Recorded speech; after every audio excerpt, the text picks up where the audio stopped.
El mundo necesita ciencia y la ciencia de mujeres. Las niñas y las mujeres son fundamentales, es lo que destaca la reconocida física Julia Tagüeña, galardonada por su labor en la popularización y comprensión de la ciencia. De acuerdo con datos compartidos en el marco del Día Internacional de la Mujer y la Niña en la Ciencia, en campos de vanguardia como la inteligencia artificial, escuche usted el dato, solo 1 de cada 5 profesionales es una mujer.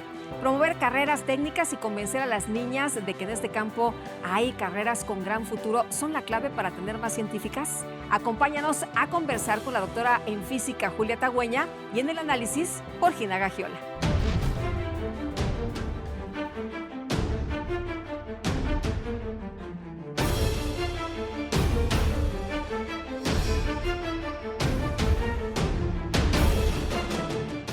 Doctora, un privilegio que nos acompañe en esta ocasión. Muchísimas gracias, bienvenida. Al contrario, mil gracias por esta invitación. Doctora, usted dice que el mundo necesita ciencia y la ciencia necesita científicas. Así es, ese es justamente el mensaje del día 11 de febrero, el Día de la Mujer y la Niña en la Ciencia. De hecho, ese día se estableció con esa meta, con la meta de convencer a las niñas y a las jóvenes que la ciencia es un camino que pueden seguir profesionalmente hablando. ¿Dónde están las científicas? Digo, aquí tengo una reconocida a nivel internacional, Bueno, pero ¿dónde están las científicas? ¿Dónde están estas mujeres que necesitamos en el mundo en la ciencia? Bueno, hay muchas ya. En realidad ha ido aumentando el número de mujeres en ciencia cada vez más, pero todavía nos hace falta llegar a un sistema paritario porque finalmente somos la mitad de la población y eso, sobre todo en ciertas carreras, todavía no es verdad. Por ejemplo, en medicina ya lo es. En medicina a veces hay más mujeres que hombres en las carreras, pero por ejemplo en física, que es mi profesión, no. Ahí sigue habiendo muchas menos mujeres que hombres, como un 30% de mujeres con respecto a la población global. Y también, por ejemplo, en cómputo, que es una materia fundamental en la que las mujeres tenemos que meternos, también hay una carencia de mujeres. Y eso es lo que hace la promoción necesaria para que las niñas vean esas opciones. Desde luego en libertad, ¿no? Porque pues Claro. tienes que hacer lo que te gusta Sí, hacer, ¿no? sí, decía usted en libertad y si tienes vocación y a las niñas y a los niños, es Por decir, algo que supuesto. no te imponga, ¿no? Así es. De hecho, los sesgos también afectan a los hombres, ¿no? Si tú piensas que una carrera es masculina o femenina, te puede cambiar tu vocación de una manera completamente incorrecta, ¿no? Las carreras no tienen géneros. Bueno, no. ¿Cómo las desarrollas? Sí. Yo te puedo decir que la ciencia no tiene género, aunque sea una palabra femenina, que no deja de ser bueno, pero los científicos sí tienen género y cómo se desarrolla la ciencia sí lo tiene. Entonces, se ha observado que las mujeres además meten una visión diferente en la ciencia.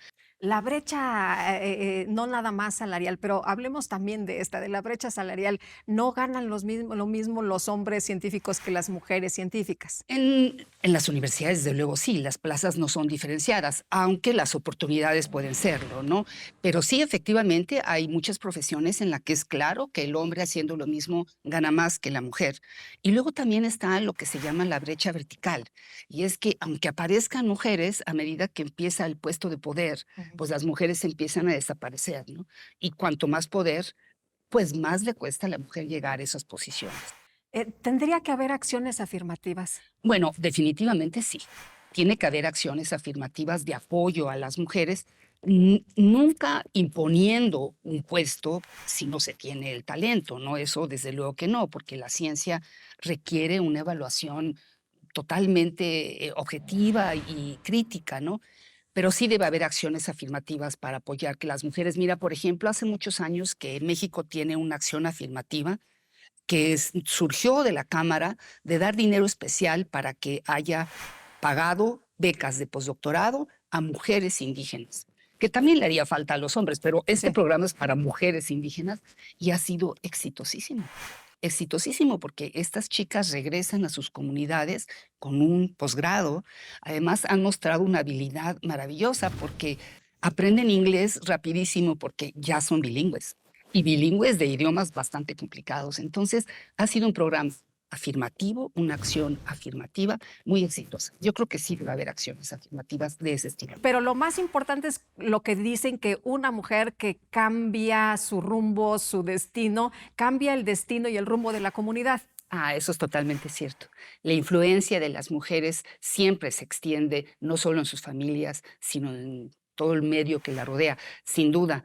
Y creo que acciones afirmativas inteligentes son importantes para poder ser cada vez más incluyentes, ¿no? Y definitivamente tenemos que buscar el camino de la inclusión. Doctora, la ciencia es divertida. Bueno, es divertidísima. Tan es divertidísima que los museos de ciencias del mundo son un éxito y a los niños les encanta y a los papás también.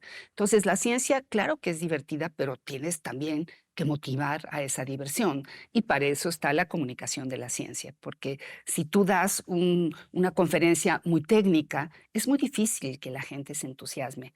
Tienes que buscar el camino para que sea una conversación. Además, la gente, las personas tienen una idea científica que quieren cotejar con lo que la ciencia dice, ¿no? Entonces hay que escuchar, tiene que ser una conversación, pero la ciencia, por supuesto que es divertidísima. Doctora, la ciencia está en todo porque a veces pareciera que los científicos están allá y los seres normales, comunes y corrientes estamos del otro lado. Bueno, ese es un fallo. Ha habido un fallo en cómo nos comunicamos con la sociedad, sin duda, porque es una profesión más y efectivamente la ciencia no solo está en todo, sino que cambia nuestras vidas dramáticamente. Este programa lo pueden hacer pues porque se entendió la radiación electromagnética y así se hizo la primera radio, en fin, y se llegó a lo que tenemos hoy en telecomunicaciones, ¿no? La ciencia está definitivamente en todos lados y además es fundamental para que sobreviva la humanidad, porque estamos en un momento muy complicado. Doctora, ¿cuál es el riesgo de no creer en la ciencia, de no apoyar la ciencia? Bueno, primero que tomes decisiones equivocadas, inclusive de tu seguridad, de tu propia seguridad, ¿no? Por ejemplo, que hay una tormenta de rayos eléctricos y te pongas debajo de un árbol para que no se te moje el pelo y te cae un rayo y te fulmina, ¿no? Entonces, saber de ciencia también te ayuda en la cotidianidad, pero sobre todo el aprender ciencia te construye mecanismos mentales que luego tú puedes usar en otras decisiones de tu vida, porque te enseña a tener un pensamiento crítico que es muy bueno para cuando vas tomando decisiones a lo largo de toda la vida. ¿Cómo hacer campañas para que efectivamente se siembre esta semilla de desde que los niños están pequeñitos, desde que somos niños, pues a acercarnos a este mundo? Pues mira, ya se han hecho muchas cosas muy bien hechas. La televisión juega un papel muy importante si hace programas adecuados para esto. Acuérdate el éxito que fue Plaza Sésamo en su momento, ¿no? Que llevó a los niños hacia este tipo de razonamiento y pensamiento. Y hay muchas series en esa dirección. Yo creo que los museos de ciencia sí son un camino muy espectacular para poder acercar a la comunidad a la ciencia, las revistas. Entonces sí ha habido un cambio en esa dirección, pero todavía hace falta más, desde luego. Doctora, la importancia del ADN como nuestro programa ADN Ay, bueno, 40, ruta ADN 40. yo te decía que simplemente que se llame ADN 40 ya tiene un mensaje científico, ¿estás de acuerdo? Porque el ADN, pues, es la cadena de la vida, ¿no? Es lo que nos caracteriza a todos los seres vivos. Y pensé cuando me invitaste en contarte de una mujer muy famosa que se llamó Rosalind Franklin, que hizo el estudio cristalográfico de rayos X del ADN, que fue clave para que pudieran descifrar la estructura del ADN. Y cuando dieron el premio Nobel, lo recibió el colega de trabajo de Rosalind Franklin. Claro que hay que reconocer que Rosalind Franklin ya había muerto. Creo que el nombre ADN 40 es un nombre muy atinado y lleva en sí el germen del conocimiento. Es uno de los grandes descubrimientos de la humanidad, el ADN. Doctora, ha sido un placer poder platicar con usted. Muchísimas gracias por seguir promoviendo la ciencia. Yo te agradezco a ti, Lupita, que tú la promuevas, porque a ti te escucha y te ve mucha gente. Muchísimas gracias. Gracias. Y nosotros hacemos un recorrido por las redes sociales.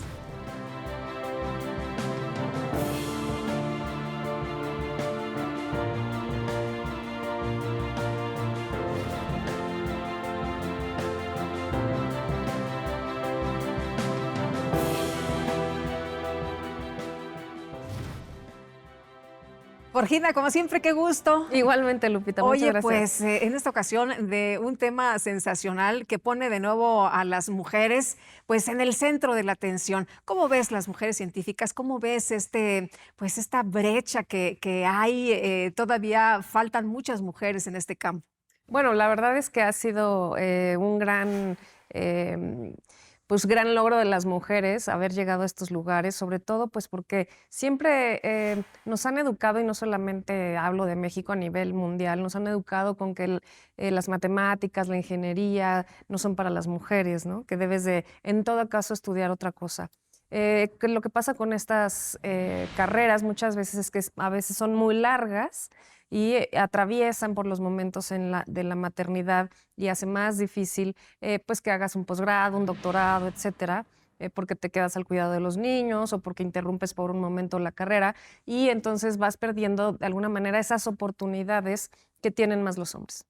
Yo me acuerdo cuando, bueno, cuando estudiábamos, empezamos a estudiar la carrera, yo me fui a periodismo y una de mis compañeras se fue a ingeniería. Había en total 5 mujeres en la carrera. Sí, mira, para ponerlo en perspectiva, estamos hablando que hay como un 12% de mujeres en México que entran a carreras de ciencias o de tecnología. Bueno, es más fácil entrar a las Fuerzas Armadas. Las Fuerzas Armadas tienen el 13% de las mujeres. Es más fácil ser soldado para una mujer en México que dedicarse a la ciencia o la tecnología. ¿Qué hacer para popularizar las carreras que pues no son tan comunes, ¿no? Que no escogemos tan fácilmente? Pues yo creo que entender que esto le hace bien a todos, que el progreso económico, que la evolución que tenemos, pues no solamente mental, sino de abrir oportunidades, si las mujeres participaran más en la ciencia, sería un mundo mucho más desarrollado, ¿no? Creo que enseñarle a nuestras hijas que estudien lo que quieran, que no es una carrera difícil, todas las carreras son difíciles en ese sentido, ¿no? No hay carrera fácil, pero no son carreras imposibles y alentar a las niñas. Ahora, desde chavitos, ¿no? Acercar a los niños a la ciencia, a las niñas a la ciencia, decía la doctora Tagüeña, es que no es un tema de niños y de niñas, es un No. tema de que todo debemos ponerlo en la mesa para que ellos, en la medida de su vocación y de su decisión libremente, pues escojan. Claro, pero te digo, viene mucho desde la casa, decir, no, mejor tú dedícate a otra cosa, o a veces una falta de oportunidad también económica, decir, no, mejor tú quédate en la casa a la mujer y que el hombre salga a estudiar, porque al final el hombre va a ser el que traiga dinero a la casa. Y no es así, al contrario, si las mujeres participan en la ciencia, tendremos todos mucho más oportunidades. Ya no necesitamos a nadie que salve a las mujeres, ¿no? Como decía la doctora, Nadie las va a mujeres se venir. pueden salvar solas, ¿no? Las mujeres pueden estudiar, las mujeres pueden Claro. escoger lo que quieran ser. No hay una diferencia entre la inteligencia del hombre y la mujer, simplemente son diferentes oportunidades y maneras en que el mundo se ha desarrollado, ¿no? Las mujeres también, decía la doctora Tagüeña hace unos momentos y me llamó mucho la atención, este tema que a veces no tomamos en cuenta, que es, a ver, ¿en qué nos impacta o en qué nos beneficia que haya una mujer científica, por ejemplo? Y ella decía, bueno, pues es que vemos las cosas con otra perspectiva. Sí, claro, pero además yo creo que este lenguaje que tiene la ciencia nos hace pensar que es difícil, pero también la mentalidad de una mujer en la ciencia, pues también puede ser mucho más abierta y traer mucho más oportunidades para todos, ¿no? Pero sí fomentarla desde el hogar y también en las escuelas. Muy bien, muchas gracias, Gracias Georgina. a ti, Lupita. Y muchas gracias también a usted por habernos acompañado aquí en Ruta ADN 40. Nos vemos la próxima y que la pasen todos muy bien.